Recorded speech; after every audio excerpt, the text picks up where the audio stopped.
आज हम हमारे जो लेजेंडरी लीडर्स हैं उनको याद करने के वास्ते कमेमोरेटिव मीटिंग है जिसमें गुलाम मोहम्मद सादिक साहब हैं, सईद मीर कासिम साहब हैं, गुलाम मोहम्मद मीर लसजन साहब हैं।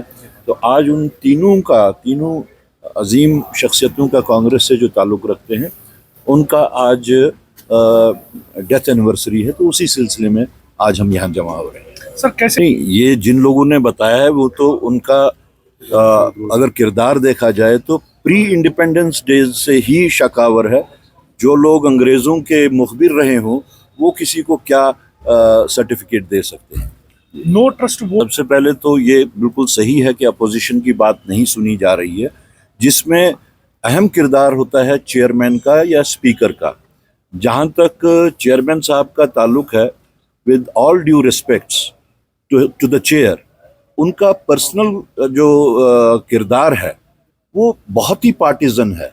वो तो कुर्सी पे बैठ के जैसे बीजेपी के या आरएसएस के संचालक की तरह काम कर रहे हैं वहाँ पे। तो उस हिसाब से मेरे ख्याल में ये एक सही मैसेज है कि यहाँ पे अभी मज़ीद जो आरएसएस और बीजेपी का एजेंडा चलाने की सरकारी तौर या आईनी तौर जो कोशिश की जा रही है उसको अब इजाज़त नहीं दी जाएगी।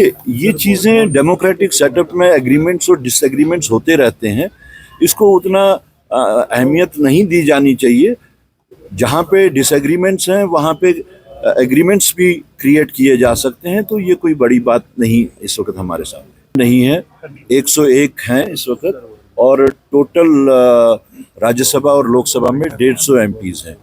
जहाँ तक स्टेटहुड का ताल्लुक है, यहाँ पे यूनिट, कांग्रेस का जो यूनिट है, आप देख रहे हैं कि इवन इलेक्शन से पहले यहाँ पे जिस वक्त राहुल गांधी जी आए और उन्होंने उस बात पे बहुत जोर दिया कि स्टेटहुड के वास्ते हम पार्लियामेंट के अंदर भी और पार्लियामेंट के बाहर भी लड़ेंगे। और लोकल यूनिट का आप देख रहे हैं कि पूरी शद्दोमद से इलेक्शन से पहले से हम स्टेटहुड की बात कर रहे हैं। और ये बहुत ही खुशकिस्मती की बात है, खुशी की बात है कि अब सब लोग आहिस्ता आहिस्ता उसी बात पे पहुंचे हैं जो कांग्रेस इवन इलेक्शन से पहले बोल रही थी।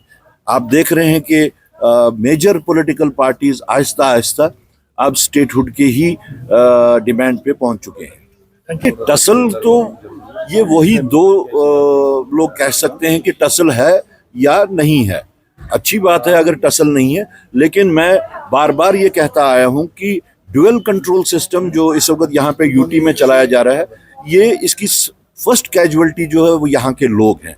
और उसके बाद में साथ साथ it is not good for the democratic system. एक गलत प्रेसिडेंस बनाई जा रही है जहाँ पे इख्तियारात का अभी तक सरकार को बने हुए भी इतना टाइम हो गया, लेकिन अभी तक सर ये जो इख्तियारात के जो आपस में किसको क्या इख्तियारात है वो अभी तक तय नहीं हो रहा है। That is not a good trend. Thank you.